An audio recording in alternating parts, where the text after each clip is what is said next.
Hello and welcome to TFI Global, the foreign affairs and geopolitical analysis arm of the TFI Media Group. Massive protests across Europe against EU and NATO for their interference in the Ukraine war are a real possibility now. Poland, which will be having elections next year, faces the same threat. But to avoid a civil war, it has started fighting with its neighbors. The chances of Poland launching a full-blown war against Czech Republic in order to win the elections are immense. Polish daily Rzeczpospolita reported on Thursday that the Polish government has stepped up attempts to redraw the nation's border with the Czech Republic in a way that is more advantageous to Warsaw. In the 1950s, when the outcome of World War II was being settled, the border was demarcated. At that time, between Poland and what was then Czechoslovakia, some regions were contested, and Poland feels that it were not given its due share. Since then, 368.44 hectares are being sought as compensation by Warsaw.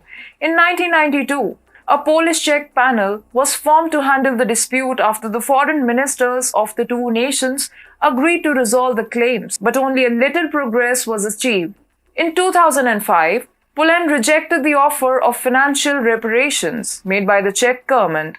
The Czech government created a list of land in 2014 that was supposed to be transferred to Poland, but afterwards withdrew from it. The dispute got further last year in March when Polish Prime Minister Mateusz Morawiecki emphasized his Czech counterpart at that time, Andrzej Babis, of the border dispute. Though Poland only received a cold reply and its demand was underlined as general and evasive, now a Polish lawmaker, Jaroslaw Krajewski, has stepped in and addressed a letter to the Ministry of Foreign Affairs and Ministry of the Interior on the situation. Why is Poland raking up the old wounds of 1950s? Well, the parliamentary elections are approaching the European country, and Polish PM Andrzej Duda is making people rally around the flag. This is a phenomena that world leaders usually engage in prior to the elections. They ramp up patriotic sentiment by demonizing their neighbors to consolidate votes in their favor. The ongoing Russia-Ukraine war has already aggrieved the Polish people and Polish economy. Various analysts believe that the ruling coalition in Poland is marred by internal rifts and tensions due to rising inflation and burgeoning economic crisis inflicted by the Ukraine war. Poland, which could have easily avoided the mess by being neutral, sided with Ukraine. Thanks to Poland's confrontational attitude towards Russia, inflation has taken a heavy toll upon the country's economy.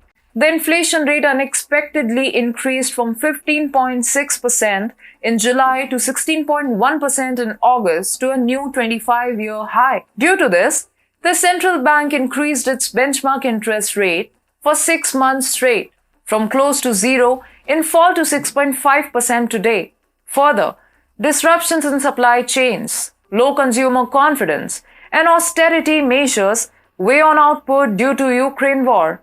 Poland, the largest economy in the area of Eastern Europe, shocked observers by experiencing a contraction in the second quarter, falling by 2.3%. Katarzyna Zentarziatska, chief analyst for Central and Eastern Europe at Erste Group, stated, "We see it as a first step into recession.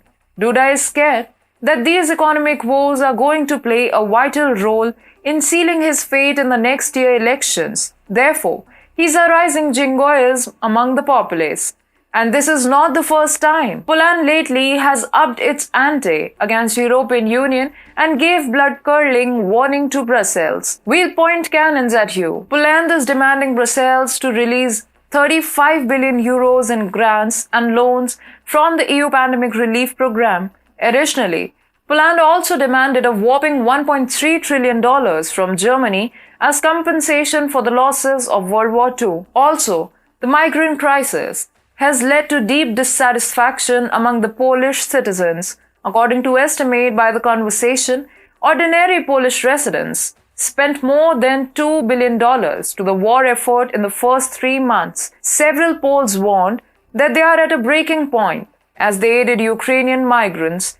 Many of the Poles who volunteered to aid Ukrainian migrants are now at a loss for resources. Consequently, Polish government realizes that the threat of a popular uprising looms large over them. Similar is the case of Czech Republic. Large protests were held against Czech government in Prague and its involvement in the Ukraine war. It won't give up to Poland's demands when the anger is running high already. Therefore, Poland has upped its ante against Czech Republic to give rise to nationalist sentiment, which increases the chances of these tensions, leading to a full-blown war. All in all, Duda is set to face a political sandstorm this year, and the tensions may land Poland in hot waters.